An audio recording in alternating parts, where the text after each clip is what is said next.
What up guys, this is Kong and today I'm back again for another movie review. Today I'm going to be talking about Isles of Dogs. I don't know what to expect or to think of this movie. I just went in because I like dogs. I have friends who have dogs.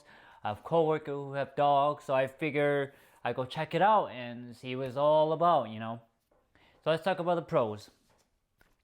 The voiceover are superb, are really professional, really well done. Voiced it, I should say. It's really this movie had a really iconic stop animation movement. It's really iconic. Really, you know it's that kind of animation. The set pieces, the lighting, the locations, the look. There is really well done. It's put together. If there was it's actual a real life place. I really liked that. So I thought that was nice. It's funny. It's witty at the same time. So it's like the script is they really nailed that part down. It's unique, individual dog with personality. Some are really quirky, some really have the leadership, and then one dog is really a stray, but he's really a smart dog. So to speak. I guess you could say street smart. Dogs in this movie they almost act like people, but they're not people. They're actually dog. They have that conversation. They talk among each other. This movie really shows that they have the social structures, and that's what it really shows, that they're no different than any animals in the animal kingdom. They're no different than us. We have social structures and whatnot, and family, that sort of thing. Dogs are not really different in this movie. The story, the way it is told is really Japanese. It's really music is involved in this. There's different chapters in this movie. Remind me of reading a manga, so to speak. There's different chapters for different event. So that's what I've noticed. Let's talk about the cons. The main villain, or Mr. Kobayashi, I don't really care for him. I don't have any connection or any dislike. It just doesn't intrigue me. That's one thing. And then two, he doesn't threaten the main protagonist or the dogs. He does. He's more kind of like the puppet masters. So he's not directly managing. So I guess that's, to me, he's not involved in moving the pieces or directly affecting the pieces or the people. I don't feel attachment to the dogs at all, and this is really weird because dogs are man's best friend. That's what they say. I don't feel any personal connection with any of the dog. I mean, I like the voiceover. I like their personality. I just don't feel the attachment to them. I feel like I don't want their life to end. It's like doesn't have that attachment to kind of like what the other movie I could think of? Oh, like the one animal movie, I can't remember, Zoo City or something like that. That sort of thing, then doesn't have that to capture your attention, to capture the essence, to make you care for the characters.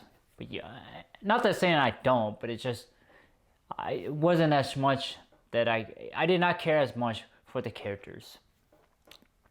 No personal flashback or backstory to the main character or the main dog of the pack, or the bodyguard dog, or the boy. Slightly, but wasn't really well in depth told. And then also the bodyguard dog. There wasn't any real in depth personal story between the two. Just he was his bodyguard and he was the adopted son of Mr. Kobayashi, and that was it. It wasn't. I wish there was a moment, intimate moment that that the public didn't see them, but that just we as the audience see them together, and talking to each other or actually touching each other, but we don't really see that. We see maybe one scene, but that was it.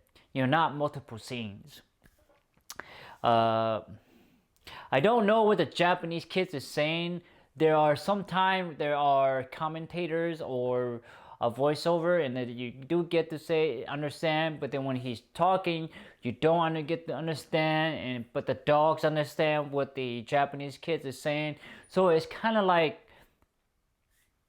make me feel like I'm an outsider, not part of the movie, and maybe that's intentional or not, but I want to know what the kids are saying to the dogs. Give us a subtitle, so that way there's more content for us, the audience, to understand what the kids are saying. Leaving us hanging is not a good thing for audience or customers. It's just not a great thing. What else? Don't see the connection between. I think that I kind of talk about this. I don't see the connection between the dog Spot and the boy that's adopted by Mr. Kobayashi. Just didn't feel the connection between the two. I didn't feel why his love for Spot. Didn't see that.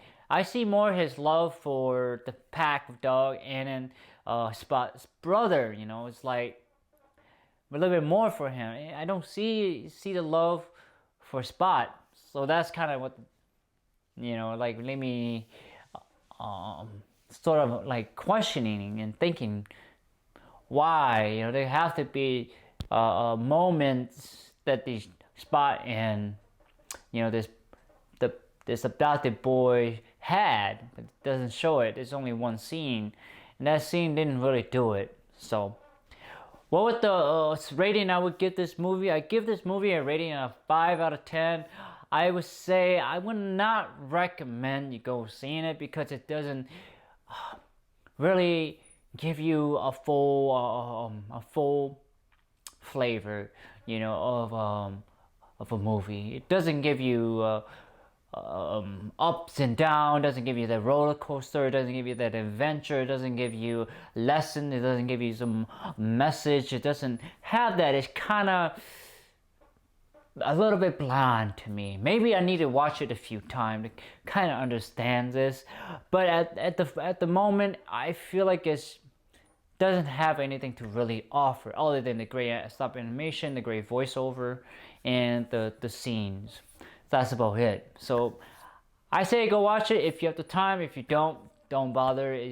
You won't miss the opportunity to watch it. So again, guys, please like, thumbs up, share, subscribe, and browse my YouTube channel. And most importantly, press that bell button, because that way you will get noticed that I have uploaded videos, and help me and help you. It's a mutual relationship. Even though I don't see you on the other end. So anyway, most importantly, I want to thank you so much for your time to watching my movie review of Isle of Dogs. Take care, guys. Bye-bye.